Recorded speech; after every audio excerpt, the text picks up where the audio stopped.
reflexões que a doutrina espírita nos propõe são as mais interessantes e lógicas que nós podemos encontrar em qualquer segmento religioso, filosófico ou científico.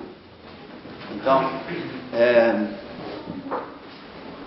penso que todos nós devemos aproveitar esses momentos e até momentos que tenhamos na nossa casa, no transporte público, enfim, para ler, não é?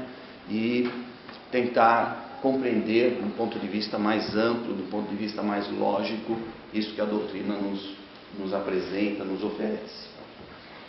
O tema da palestra é este, ou seja, entramos no mês de Natal, no mês de dezembro, não é? No mês em que se comemora o nascimento de Jesus. É bem verdade que essa data é uma data fictícia, aleatória, não é?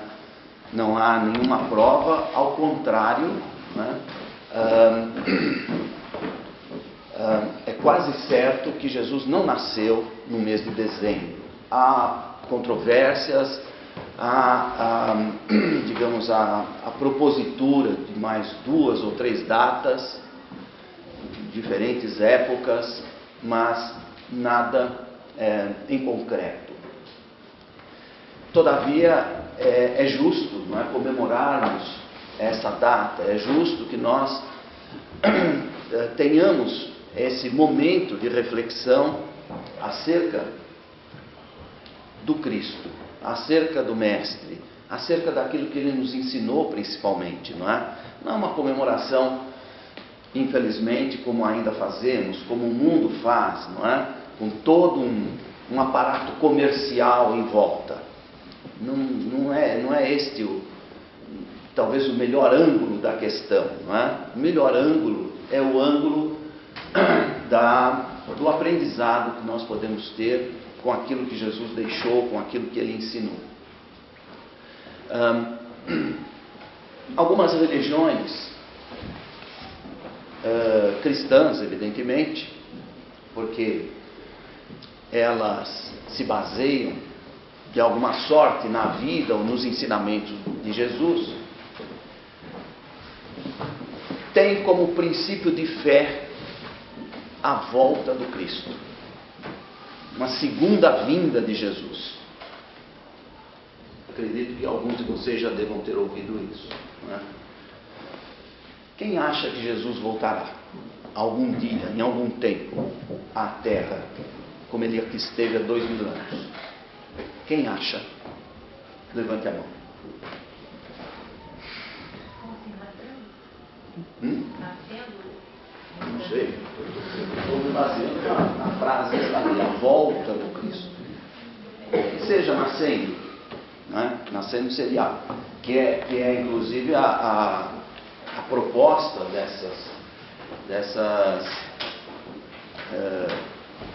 desses ramos, né, da religião cristã. Ele teria que voltar em pessoa, né? Seria essa a ideia. Então, pelo que vejo, ninguém aqui endossa essa hipótese, né? Quem é Jesus? Por que é que Ele teria que voltar?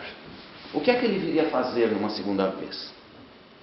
Ele já não conheceu os seres humanos? Ele já não sabia antes de encarnar quem éramos nós? Será que Jesus veio ao mundo como qualquer de nós para cumprir uma tarefa e depois chegamos aqui, não temos a menor consciência do que viemos fazer, de onde viemos, do nosso passado, enfim, Jesus estaria na mesma condição? Quem é Jesus? Quem é Jesus para nós? Jesus, antes de partir para o mundo espiritual, já consciente do que ia acontecer, ele antecipou isso para os seus apóstolos, não é? Ele sabia. E, no entanto, não evitou, preferiu não evitar. escolheu passar por aquela situação, não é? E ele então, antes de ir num sermão, num dos 4 sermões que Jesus proferiu, e esse último, evidentemente, chamado sermão profético, ele antecipa algumas coisas, não é? E por isso é profético. E ao mesmo tempo ele promete que vai pedir ao Pai que envie um Consolador, um Espírito da verdade, que viria a seu tempo, não é, para restabelecer, digamos, a pureza dos seus ensinamentos. Mas quem é o Consolador? Quem é o Espírito da verdade? O Consolador é uma pessoa? É um Espírito que vem com a missão de consolar a humanidade? O Espírito da verdade é um Espírito que é o portador da verdade, que nós ainda não conhecemos, que nós ainda não dominamos. O que nós sabemos, mais das vezes, não é opinião e não é a verdade. A verdade é universal.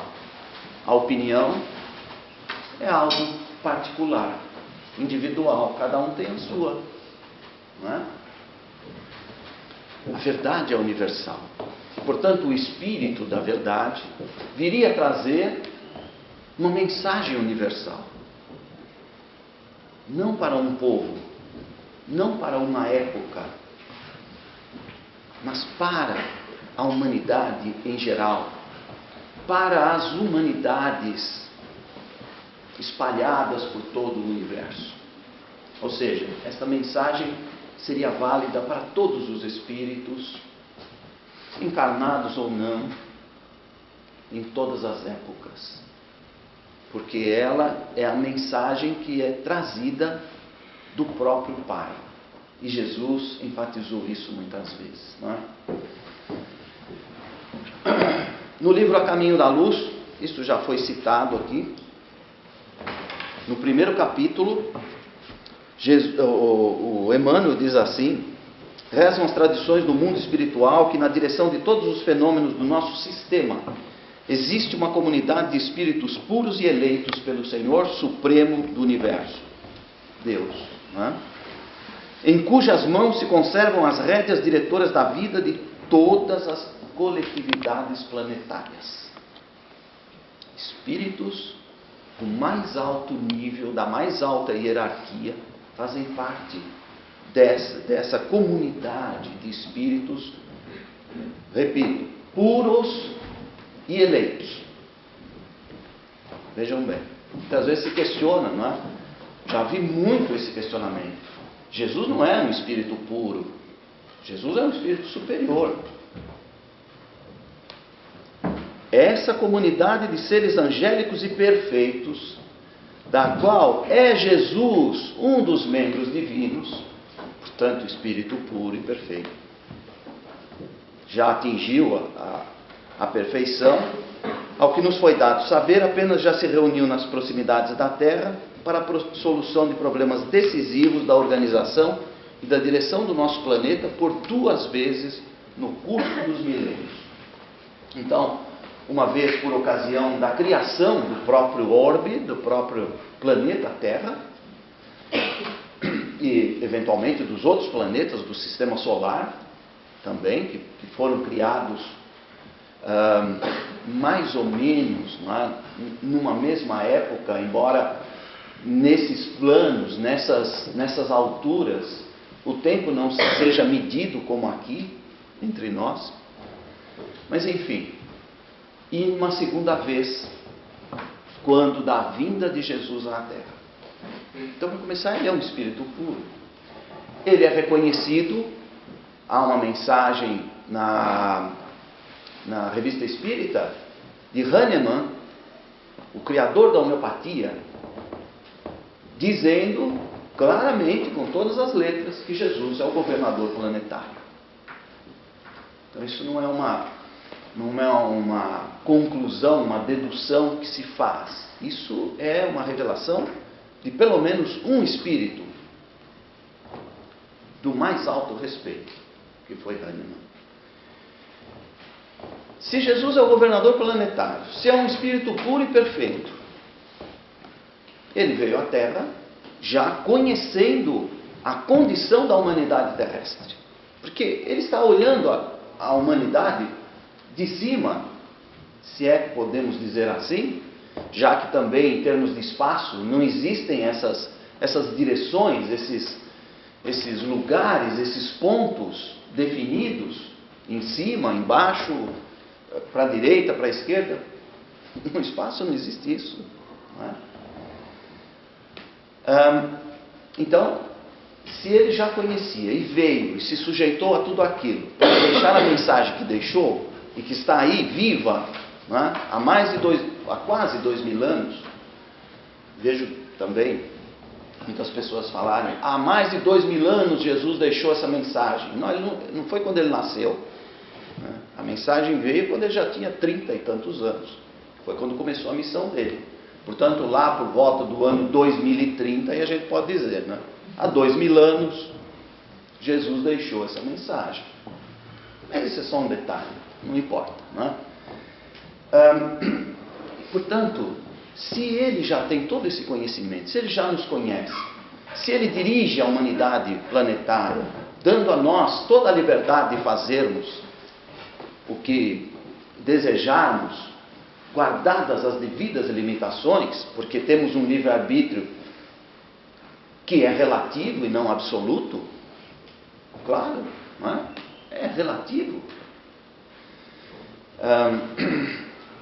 Nós então devemos entender que Jesus pode administrar tudo isso do ponto onde se encontra, no mundo espiritual. Há um quadro, não é, que mostra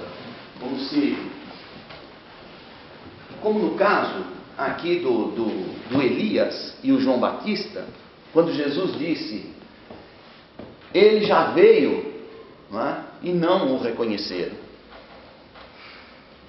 Falando do Elias, como João Batista. E se Jesus viesse? Será que seria reconhecido? Será que seria respeitado diferentemente do que aconteceu há quase 2000 anos? Será que ia ser diferente? Numa humanidade agora ainda mais, parece, não é? Mais agressiva, humanidade ainda mais materializada. Será que uma mensagem espiritual como a do Cristo, uma mensagem sublime, caberia à humanidade como um todo, no momento em que nós nos encontramos? Se não, por que é que Jesus voltaria?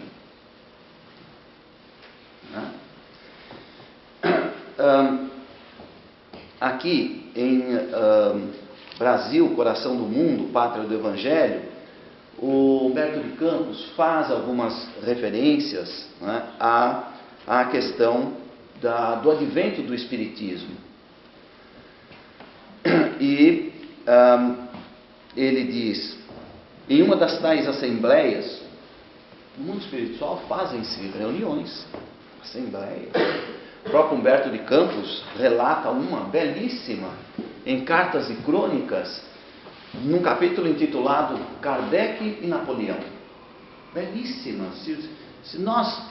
É como se você estivesse olhando um quadro, olhando, ainda que mal comparando, né, para a Capela Sistina de Michelangelo. Tamanha riqueza de detalhes com que ele descreve esta reunião que aconteceu no último dia do ano, no nosso calendário, no mundo espiritual, entre o espírito de Allan Kardec e o espírito Napoleão Bonaparte. Então aqui ele diz, em uma das tais assembleias presidida pelo coração misericordioso e augusto do Cordeiro, portanto o Cristo, fora destacado um dos grandes discípulos do Senhor para vir à terra com a tarefa de organizar e compilar ensinamentos que seriam revelados, oferecendo um método de observação a todos os estudiosos do tempo. Foi assim que Allan Kardec reencarnou na personalidade de Hippolyte Léon Denisard Rivail, mas o Allan Kardec já tinha vivido no passado, era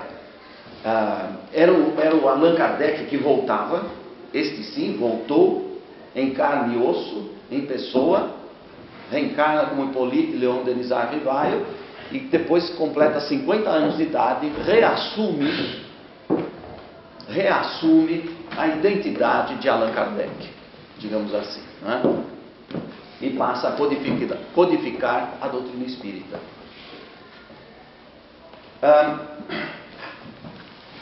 Quando nós olhamos para a Bíblia, o Novo Testamento, nesse capítulo que fala do sermão profético, os três evangelhos considerados sinóticos. Sinóticos por quê? Porque eles são muito parecidos, não é? Na forma como são descritos as passagens, os ensinamentos de Jesus, as curas, os chamados milagres, digamos assim, que são os evangelhos de Mateus, Marcos e Lucas, e que eu talvez não esteja certo, é a minha opinião, não é a verdade, mas baseado em Paulo e Estevão, eu entendi que, na verdade, quem fez as anotações foi Mateus, e quem recebeu cópias dessas anotações foram Marcos e Lucas, conforme descrito em Paulo e Estevão. Portanto, para mim é muito claro e muito lógico por que é que esses três evangelhos são tão parecidos. Aqui então, no sermão profético, Jesus alerta, não é, para a vinda dos falsos cristos, falsos profetas, alerta para a possibilidade, aliás, ele sabia que isso ia acontecer, de gente, de espíritos que reencarnariam, se dizendo ele mesmo, Cristo, Jesus. Ele disse, não acreditem. Veja que interessante, não é? Então, ainda assim, continua de pé a ideia, para algumas correntes religiosas cristãs, que Jesus voltará. Ele mesmo aqui dizendo, não confiem, não acreditem nisso. Então, em Mateus, as três descrições são muito parecidas. O sermão profético está nos três evangelhos, e não no de João. O evangelho de João é completamente diferente dos outros três, conquanto haja alguns pontos em comum, mas muito poucos. Completamente diferente, até na estrutura, na linguagem, na profundidade e na beleza literária com que João emoldurou o Evangelho. Saúde. Ele enviará os seus anjos, está falando do Filho do Homem, que ao som da grande trombeta reunirão os seus eleitos dos quatro ventos, de uma extremidade até a outra extremidade do céu. Vejam só que interessante, é o som da grande trombeta. A gente vai lá no Evangelho segundo o Espiritismo, prefácio. As grandes vozes do céu ressoam como o toque da trombeta, e os coros dos anjos se reúnem. Isso é um trechinho apenas, não é? Homens, nós vos convidamos ao divino concerto. Essa mensagem é assinada pelo Espírito, aqui, dito de verdade. Interessante, não é? A coincidência dessa passagem com a mensagem do Evangelho segundo o Espiritismo. Em Marcos, e verão o Filho do Homem vindo entre nuvens, com grande poder e glória. Então ele enviará os anjos, já vão lá na frente, não é? Os batedores, e reunirá seus eleitos de 4 ventos, tal. Então, isso ligeiramente diferente.